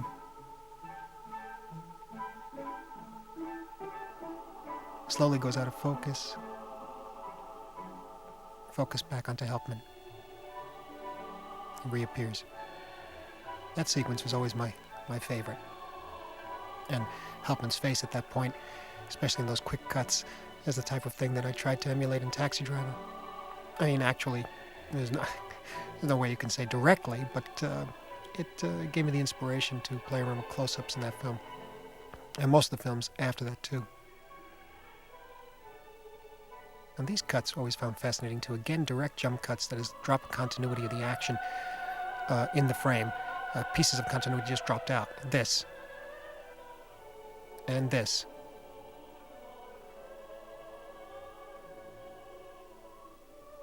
this kind of cutting in a commercial film, unheard of till 1959, 1960 to 65 or so, by eventually when it was done by Godard and Truffaut, in many cases because they had to, because sometimes they ran out of film.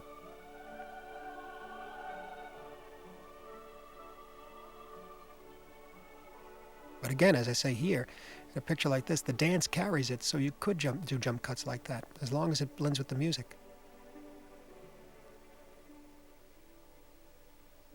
And here again, another one of the frames that are dropped, I believe, when he smashes the mirror. Yes, and his reflection comes back. Just a very simple effect, just simply dropping the frames.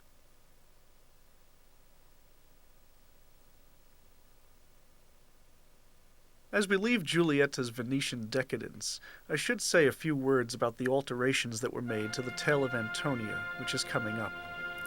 In Offenbach's opera and the original story, The Tale of Antonia was set in Munich rather than on a Greek island. Another major change concerns the presence of Antonia's deceased mother. In the original work, she takes the form of a painting, but for purposes of cinematic impact, a statue seemed more suitable. The Antonia story is the portion of the film that American viewers have had the hardest time appreciating over the years, because they never saw the whole sequence. Outside of the Metropolitan Opera showing on April 1st, 1951, which was done as a benefit for the American Red Cross, the version of Hoffman shown in the United States has always been missing the first few minutes of Antonia's tale.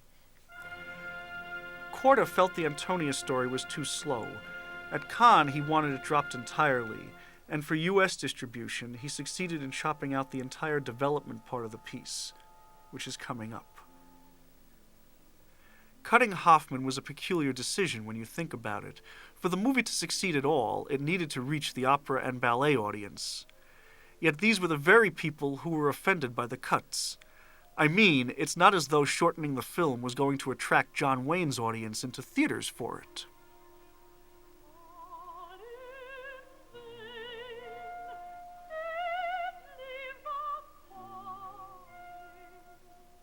Once again, you're dealing with a situation where he's setting the scene, in a sense giving the exposition, so he's holding back in terms of camera movement and work at this point.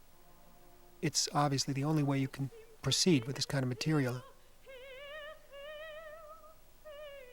Until, as you see, certain arias take us right out of this realm, and when he soars again with film, with pure cinema. But the beginning has to be somewhat restrained so that the setting is given. Many listeners count the arias in The Tale of Antonia among the finest music in Offenbach's opera, even though the barcarolle from Giulietta's Tale is the most popular. The subject of the music brings us to Sir Thomas Beecham. His contribution to the Tales of Hoffman is far more substantial and important than most people guess. He was the conductor and music director for the film, but more than that, Beecham was directly responsible for the Archers' choice of Hoffman as their film subject in the first place. Beecham's involvement with the Archers went back to Brian Easdale's score for The Red Shoes. Easdale's ballet was so powerful a piece of music and offered such a strong tableau for the filmmakers that he and the Archers decided that it called for a major conductor and orchestra. That was Sir Thomas Beecham and the Royal Philharmonic. Beecham was so pleased with the results of The Red Shoes that in 1949 he prevailed upon Powell and Pressburger to consider a full-length operatic film.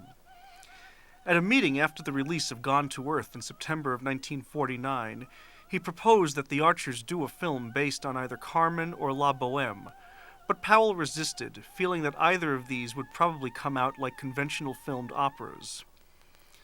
The Tales of Hoffman interested Powell more because of the subject matter and the greater freedom that it afforded him. Initially, Powell wasn't familiar with Hoffman, but the more he heard about it from Beecham, the more appealing it was, particularly its unusual narrative structure and the potential it offered to restage the piece for the screen. Powell arranged for Sir Thomas Beecham to run through the entire opera on the piano at Shepperton Studios for the benefit of the Archers' department heads. Beecham, the Dean of English Conductors and a hereditary baronet, who, according to those who were there, couldn't sing 2 notes on key, gave a spellbinding account of the work. By the time he was done, all of the parties were sold on the idea. Powell saw the possibilities that existed from the moment that he and Beecham agreed on one matter, that the conductor would organize the musical forces, including the singers, and record them ahead of shooting. Once this was established, Powell's imagination, along with those of Pressburger, Hein Heckroth, Christopher Challis, Reginald Mills, and the rest of the Archer's production heads, took flight. Immediately, a danced version of the opera was suggested, with which Beecham wholeheartedly agreed. This ultimately solidified Korda's commitment to the movie, since a dancing role presented Powell with the chance to work again with Maura Shearer, whom Korda wanted to sign for a film. Beecham's contribution proved vital to the practical realization of the film. He provided the services of the Royal Philharmonic Orchestra, of which he was founder and leader. Beecham also prepared his own edition of the score to Hoffman. The Dragonfly Ballet, as I mentioned earlier, is a Beecham reworking of Offenbach materials. While this may seem sacrilegious on its face, it really wasn't. Offenbach himself didn't live to finish orchestrating his own opera. The first performing edition, completed by Giraud, included new recitatives and also deleted and shifted much of the material from the tale of Giulietta. In fact, no authoritative edition of Offenbach's opera exists, for it was destroyed in a fire at the Paris Opera Comique in 1887. Beecham recruited the best singers from 3 continents for Hoffman. Since the role of Hoffman himself required singing and acting, but no dancing, it could be handled by one performer, and he suggested Robert Rounsville, who had previously done the role at the New York City Opera, and whose acting abilities were suited to Powell's needs.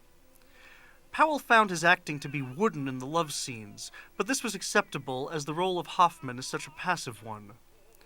And for his Antonia, Beecham recruited Anne Ayres, who had sung the role with Rounsville. Originally, she was brought over just to sing the part on the recording.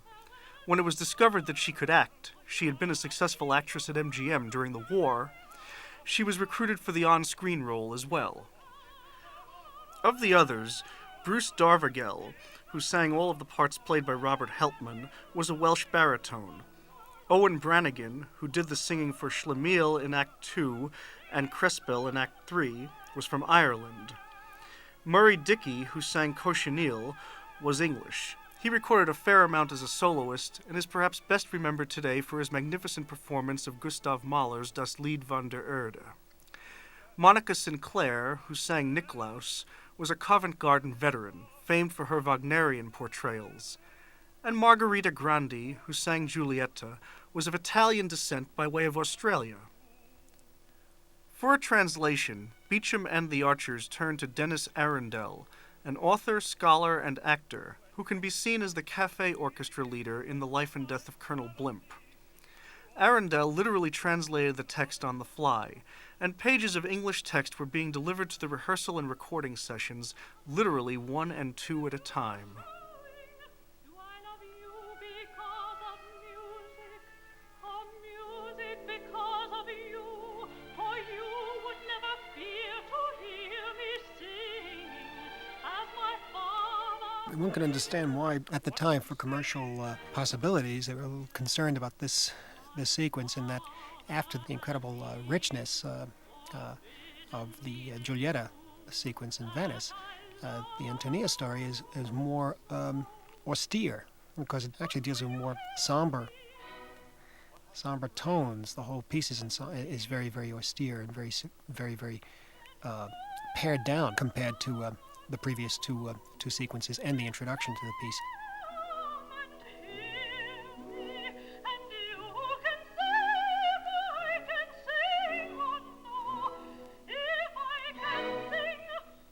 But it does build beautifully, and it needs, seeing it all together, it certainly needed this restraint at the beginning of the sequence. The tale of Antonia has a curious history. It was the act that Michael was most pleased with in its original form, principally because he thought of its music and themes as the noblest elements of the entire work. It was also the most challenging for that reason, and as one watches it, it becomes clear that this act was done in a purely operatic fashion, the only part of the movie without balletic enhancement, in which the drama and tension is derived entirely from the singing.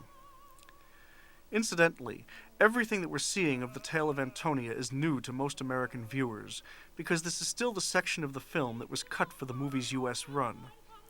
It is on the duet of Hoffman and Antonia, which comes up later, that Act 3 opened in the US version. This made Act 3 open abruptly, especially compared to the delicacy with which Act 2 was introduced. Curiously enough, most US critics appreciated even the chopped-up Antonia story, and some were very enthusiastic about the entire film, even though they thought that it was somewhat rarefied as entertainment. My own favorite comment came from an Irish newspaper, where a very insightful reviewer waxed ecstatic about Hoffman, proclaiming it gloriously different in the most complimentary manner possible. The strange aspect of Corda's antipathy toward this act was that, thematically, it is the part of the film closest to the Red Shoes. Here is a young woman who has been given a great gift, a voice that she longs to use, but she will die if she uses it. And she uses it. The choice of love and death, and the expression of love as something that can move us to the conclusion of life. These are all elements that run through the Red Shoes, and, for that matter, through Powell's Stairway to Heaven and I Know Where I'm Going. And, of course, the connections between love and death in Black Narcissus are also very strong. And yet, Powell's films are at the same time so affirmative. It's amazing to consider the tightrope that they walk. But looked at in this way, it's also possible to understand why critics have occasionally reacted so harshly to them. Both then and now, there are filmgoers who thought The Red Shoes an overly morbid work, because Powell killed his heroine, in a manner true to the original story, one might add, at its end. In that regard, it was a profoundly savage and beautiful film, decades ahead of its time. Probably all Corda ever really saw in The Red Shoes were visions of Maura Shearer dancing and voluminous box office receipts, if he could repeat that image. The Archers had mixed feelings about Corda. At first, he seemed like a savior after their falling out with the rank organization over The Red Shoes and its budget. Powell and Pressburger had a long history with Corda, and they respected him as something more than a film mogul. He didn't merely finance films, but also directed and personally produced movies from the 1920s onward, and he understood the problems and joys of organizing a film. He'd even directed what is still probably the best dramatic feature-length portrait ever done of a historical artistic figure, Rembrandt, starring Charles Laughton. Unfortunately, by 1950, Corda was long past his personal filmmaking days. What Powell and Pressburger found was that he signed the Archers principally as a vehicle with which to make co-production deals, using their reputations to bring in stars and potential partners in movies, like Selznick and Goldwyn, and as an outlet through which he could use old story properties. They were ready to settle their contract when Hoffman came along, and in fact Hoffman was the last and only profitable film they made for Corda. Again, in that cutting of the opening of this sequence, it makes Dr. Miracle, of course, appear sooner in the piece. And Dr. Miracle, of course, the antagonist. And I've always said that the antagonist is more interesting than the protagonist. And I guess that's what they were going for in the trimming down for the American market, to get the Robert Helpman character in here quicker. And there's no doubt that this whole sequence has a sense of doom about it, that has a macabre quality to the look and the approach to the material. The morbidity of this section derives from the original opera as well as from Hoffman's writings. Actually, the serious and downbeat mood established in the tales of Hoffman is atypical of Offenbach's work, to say the least. But then, so is Hoffman itself. In his own lifetime, Jacques Offenbach was known principally as a composer of extremely gay and light-hearted operettas. In fact, he was a reigning figure in the establishment of operetta as a vital part of the cultural life of 19th century Europe. Even works with such profound-sounding titles as Orpheus in the Underworld were upbeat comic romps. Offenbach himself was a talented figure, more fulfilled than E.T.A. Hoffman, but perhaps equally frustrated as a serious artist. He was born Jacob Offenbach in Cologne in 1819, and the family took its name from the city where his father Isaac had resided. He studied the violin and later switched to the cello, which became his primary instrument, and subsequently played in a trio with his brother and sister. Offenbach attended the Paris Conservatory and formed a performing duo, Julius and Jacob, later known as Jules and Jacques, with his violinist brother. He made his living as a performer and teacher, but also composed in his spare time. His early compositions included a waltz based on 15th century Hebrew themes. In 1855, he began writing and staging his own small-scale works of operetta and ballet, and proved successful. Today, of course, works such as Orpheus and the Underworld are hardly ever spoken of, much less performed, but in their time they were eminently successful in Paris and throughout Europe. It's a curious note, in connection with the film The Tales of Hoffman, that the music of Offenbach's operettas became well known once again in the mid-20th century, thanks to Leonid Massine. Massine assembled the highlights of Offenbach's work into a ballet suite, Gaîté Parisienne, which has since become part of the standard ballet repertory. The operettas never gave Offenbach complete financial independence, however, and he was unable to give up his personal performing career. He regularly supported himself as a cello virtuoso. Hoffman's score shows just how wedded he was to his instrument. Parts of the score, most notably the barcarolle, have been transcribed for cello, but there is hardly a melody or a major passage in the opera that wouldn't make a superb vehicle for the rich, low sonorities of the instrument. The Tales of Hoffman had its origins in the late 1870s. Offenbach was suddenly struck with the notion of creating a serious full-length opera based on Hoffman's work, which he had seen dramatized on the stage. This project, which was to consume the final years of his life, became a race against time. The composer himself realized that he had little time left, and was also aware that another musical adaptation was being written. He never did complete the orchestration, which was left to other hands, but the opera found quick acceptance and success following early performances in Vienna. Strangely enough, according to Grove, it has always been associated with bad luck in performance. A fire just ahead of the second performance in Vienna in 1881 killed 400 people. This reputation fits well with the bizarre nature of the opera itself. And here, this is an interesting sequence in the editing. She goes out of one room, comes right back in the same room.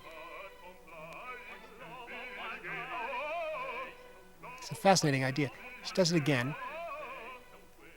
I saw a similar thing occur in a horror film directed by Mario Bava in the early 60s. The American title, which is Kill Baby Kill. It's an unfortunate title, but it's about a young girl who becomes a ghost, I think a 5 or 6 year old girl.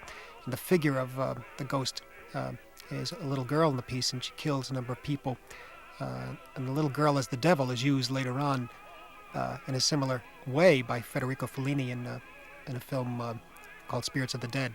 And here, the similar handling of material by Paul Pressburger 10, 12 years earlier, and this wonderful cut.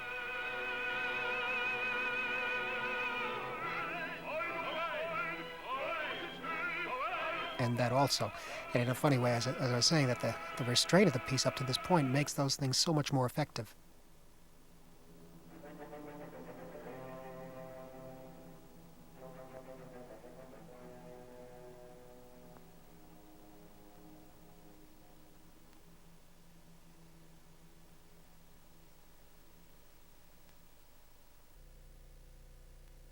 I'd like to take a few minutes here to talk about some of the people we've been watching. Robert Rounsville had sung the role of Hoffman with the New York City Opera during the late 1940s. In fact, midway through work on the movie, he had to be flown back across the Atlantic to take over the role in a performance when the designated lead couldn't perform. He was born in Attleboro, Massachusetts, and majored in pre-med at Tufts before coming to New York in 1937 to study voice. Using the name Robert Field, he started singing in nightclubs in vaudeville and spent a decade in those surroundings. For a long time, he sang at a night spot called Leon and Eddie's on 52nd Street. One odd footnote from this part of his career was that Rounsville introduced the wartime tune Praise the Lord, Pass the Ammunition. In 1948, he broke through to a serious performing career in Pelican Melisande opposite Dame Maggie Tate at New York City Center. From there, he went to perform Hoffman, The Merry Widow, and Love for Three Oranges with the New York City Opera. It seemed as though Hoffman Hoffman typed him, rather successfully one might add, as a would-be romantic. Rounsville originated the title role in Stravinsky's The Rake's Progress in Venice in 1951, and he created the title role of Candide in the Leonard Bernstein Broadway musical. His later film roles included Mr. Snow in the film version of Carousel. And on Broadway in the mid-1960s, Rounsville gave 2,412 performances, the run of the show, as the Padre in the original production of Man of La Mancha. Subsequently, he had a one-man show based on the writings of Bertrand Russell, and was working on a musical version of Own at the time of his death in 1974. Anne Ayres, who won the role of Antonia, broke into movies easier than she did into music, despite years of voice training. The daughter of musicians, she was born in Los Angeles but spent part of her childhood in Milan, where, by her own account, she attended opera at La Scala the way most children go to the movies. Her only musical training came from her parents, and she was careful not to try and start a career too soon. After her first recital in California, however, she was picked for a screen test at MGM and signed as an actress in 1941. Her movie work took off when she was cast as a nurse in Dr. Kildare's Crisis. MGM was still looking for a leading lady when Woody Van Dyke, the director, best known for The Thin Man, saw Ayres and moved her into the starring role. She seldom had a chance to sing on screen, however, and by the mid-1940s, Ayres had returned to the recital and operatic stage. It was her performance as Antonia in the City Opera that brought her to England for Hoffman. Her MGM experience had earned her an on-screen role in the most important film of her career. Mogens Wyeth, who plays Crespel, Antonia's father, was a hero of the Norwegian resistance during World War II. After the war, he became well known in England for his stage work, most notably in Ibsen's A Doll's House and in Shakespearean roles. And that brings us to our two ballet stars, the two figures who appear in all three acts of Hoffman in multiple roles, Robert Helpmann and Leonid Massine. Robert Helpmann was born in South Australia in 1909 and was already a professional dancer at age 11. His early teachers included Anna Pavlova, who had also inspired Frederick Ashton at an early age, and Helpmann also later studied under Massine. Of the three major dance figures in Hoffman, Helpmann always pursued his secondary careers more diligently than the others. He always had acting in his blood, and appeared in several plays early in his career, including The Barretts of Wimpole Street. He arrived in London in 1931 and quickly established himself as a dancer. Among his most notable early performances was in the role of Satan in the Vaughan Williams mask Job. He later danced the part of the Red King in the 1937 Arthur Bliss ballet Checkmate. Helpmann joined the Sadler's Wells Ballet Company in 1932 and remained through 1946, but during this time he also pursued his acting career. He won the part of Oberon over Laurence Olivier in a stage version of A Midsummer Night's Dream, opposite Vivien Leigh. He also appeared in several films, most notably Michael Powell's One of Our Aircraft is Missing as a traitorous Dutch quisling, and in Olivier's Henry V. Additionally, Helpmann had a vital interest in opera and staged versions of Puccini's Madame Butterfly and Rimsky-Korsakov's Le Coq d'Or at the Royal Opera House, Covent Garden. Helpmann had a curiously eccentric presence on the screen, even apart from films like Hoffman, where he is portraying four sides of the same villain. In Nicholas Ray's blockbuster epic 55 Days at Peking, for example, he played the even more sinister Prince Tuan, political and military antagonist to Charlton Heston and David Niven. And viewers of a certain age and generation may remember him best as the child catcher from the movie Chitty Chitty Bang Bang. Leonid Massine, who plays Franz the servant in The Tale of Antonia, was born into a performing heritage in Moscow in 1896, the son of a musician and an opera singer. As a boy, he trained as an actor and made his debut at the Imperial Theatre School. Diaghilev spotted Massine in a performance and brought him to Paris, where Massine immediately began studying dance, music, painting, and sculpture. He made his Paris debut in 1914, and by 1915 he had choreographed his first work. He He could do little wrong in either his work or his associations. In 1917, Massin collaborated with Jean Cocteau, Eric Satie, and Pablo Picasso in the creation of a Cubist ballet, and soon after became renowned for his performance in the ballet The Three-Cornered Hat, in a production featuring decor by Picasso. Pulcinella and The Rite of Spring followed before he parted company with Diaghilev in 1921. Massin shocked the European ballet world by taking a position as the premier dancer and ballet master at Roxy's in New York. It was there that he developed a fuller sense of showmanship and also, in the manner of the city itself, learned how to work quickly. He also discovered what it was like to make money at what he did. He returned to Europe to succeed George Balanchine as the principal choreographer of the De Basile Ballet Company in Monte Carlo. In the 1930s, Massin began creating a series of extremely controversial ballets based on established works of absolute music, the Tchaikovsky Fifth Symphony, the Brahms Fourth, the Beethoven Seventh, and the Berlioz Symphonie Fantastique among them. He also created the ballet Union Pacific, the first ballet given on an American theme by a Russian company, based on a scenario by Archibald MacLeish, and New Yorker, based on a score by George Gershwin. It was Massin's appointment as artistic director, choreographer, and ballet master of the Ballet Russe de Monte Carlo that established him as the reigning presence in dance of his generation. Massin was a brilliant choice for Hoffman. If he wasn't afraid to set a Beethoven symphony to dance, there was every reason for Powell to believe that Massin would be comfortable and even inspired in translating Hoffman to ballet. Indeed, Massin's experience with both modern and classical music was one of the major reasons, apart from their friendship and their extremely satisfying work together on the Red Shoes, that Powell cited for choosing him for Hoffman. There is, of course, one other major non-singing performer in the Tales of Hoffman, and that is Pamela Brown, who portrays Niklaus, Hoffman's young friend. Pamela Brown was a special favorite of Powell's, among all of the actresses with whom he worked. She was a most unusual and extraordinary actress, beautiful and capable of extremely passionate performances, a consummate professional who, alas, got to do precious few movies. According to Michael, producers and directors were very wary of her unusual appearance and her striking, powerful voice. You don't get to hear it in Hoffman, but it can certainly be heard in I Know Where I'm Going. Directors were also concerned about the fact that she walked with a limp, the result of a series of severe ailments early in her life. Actually, Brown had a second role in Hoffman as Hoffman's muse.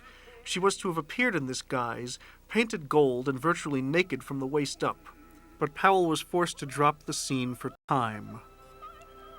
All in all, Tales of Hoffman had a once-in-a-lifetime cast.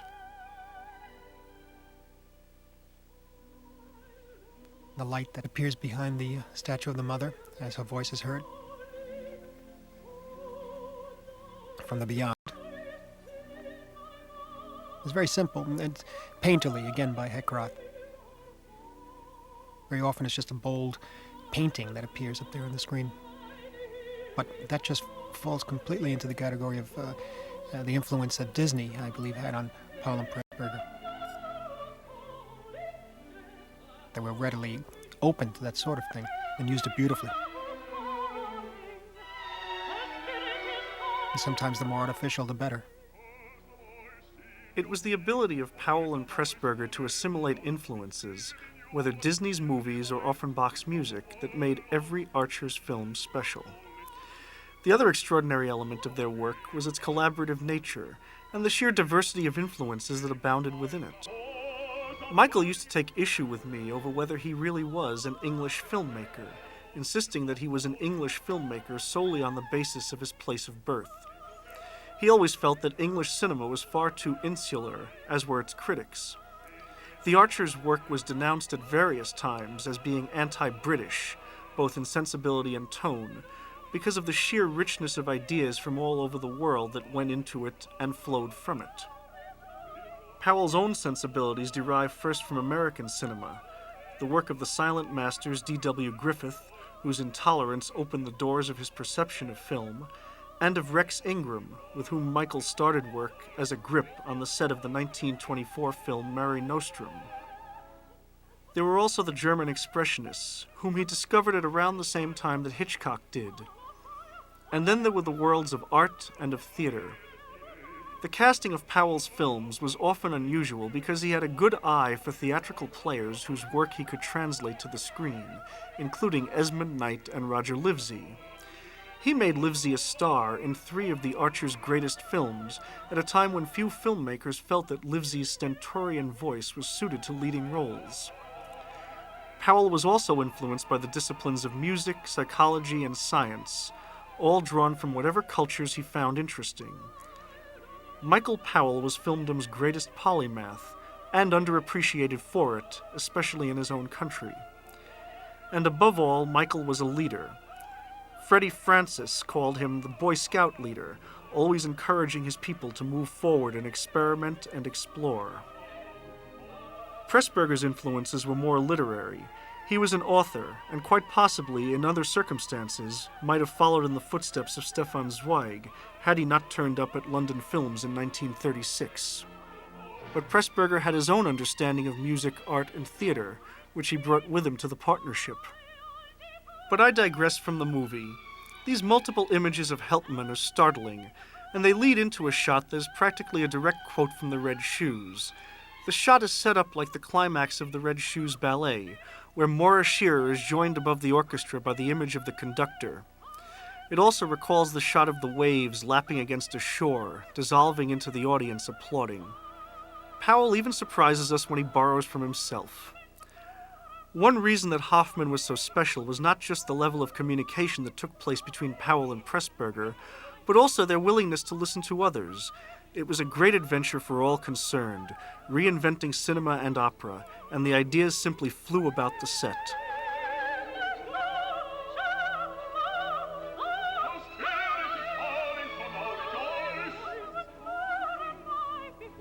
And very much Isadora Duncan here.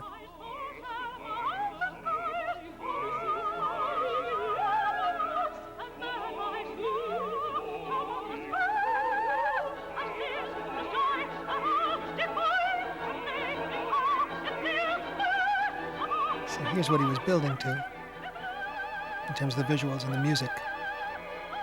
The hands coming out of the flames.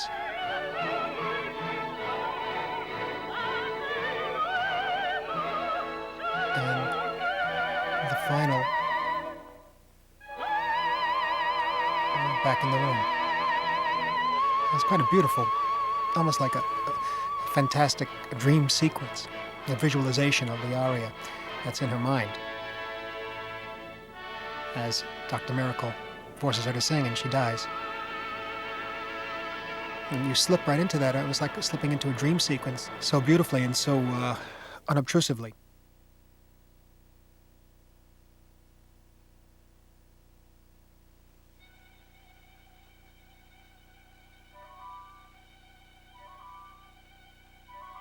Here's the revelation of Helpman's character.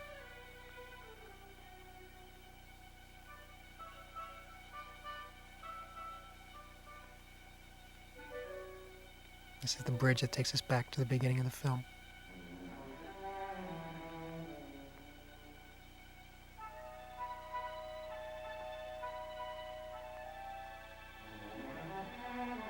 These multiple images recall a similar sequence in I Know Where I'm Going, in which Wendy Hiller, in her dreams, starts seeing all of the different aspects of her contact with MacNeil of Kaloran, the Roger Livesey character.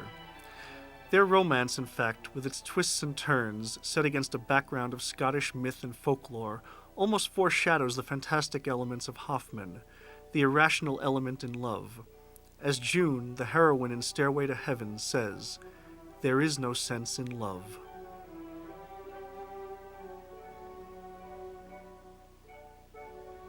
These aren't just simply multiple images, however, but an array of 4 separate images, carefully assembled to present completely different views of the dancing. This was one of the few truly complicated optical effects in Hoffman. According to Chris Chalice, almost every special effect in Hoffman was done in the camera. Alas, The Tales of Hoffman would be the last important film that the Archers would do together. The problem, after 1951, as Chris Chalice recalled, had to do with personal situations. Powell became interested in directing for the stage, which he did on London's West End with the play The Hanging Judge, written by his old friend Raymond Massey.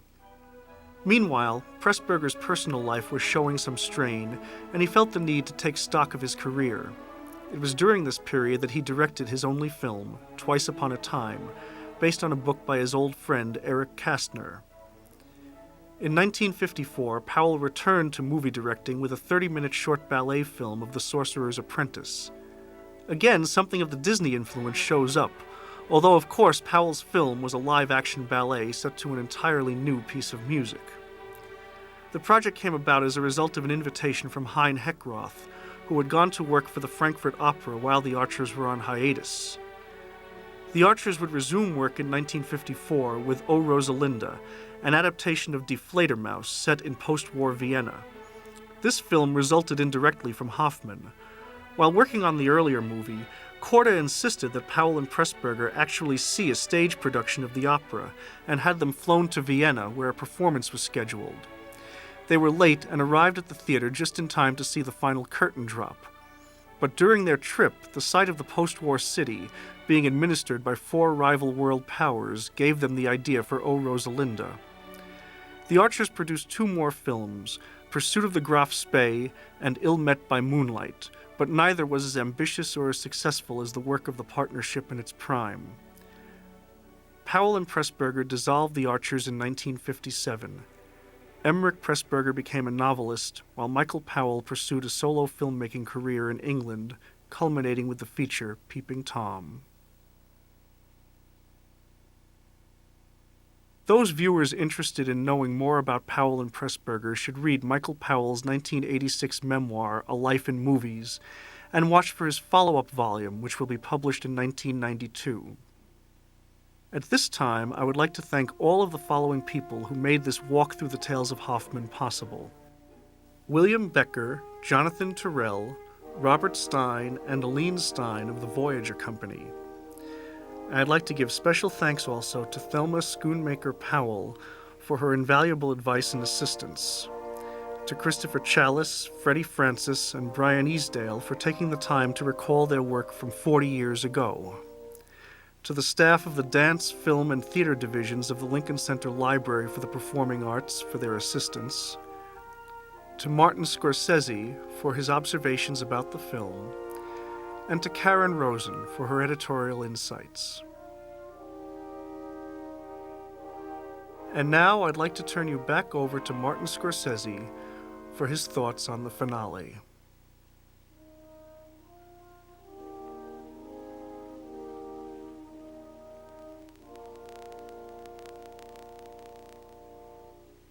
I have to say, it's always so interesting to me that they would make a film like this and have such a downbeat ending.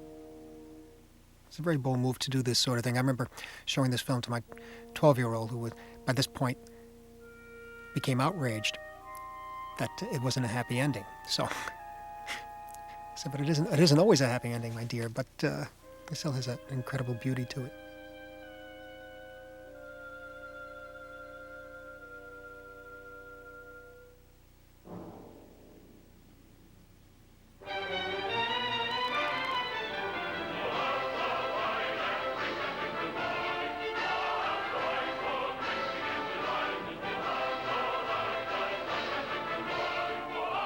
Then his movement into the door, and the door closing with the stained glass. And now the best end title in all movies. That's Sir Thomas Beecham, the conductor.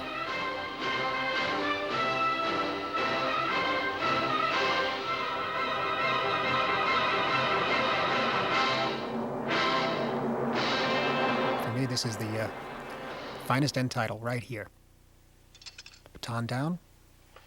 Closing of the book, the end of the Tales of Hoffman, made in England. Thank you.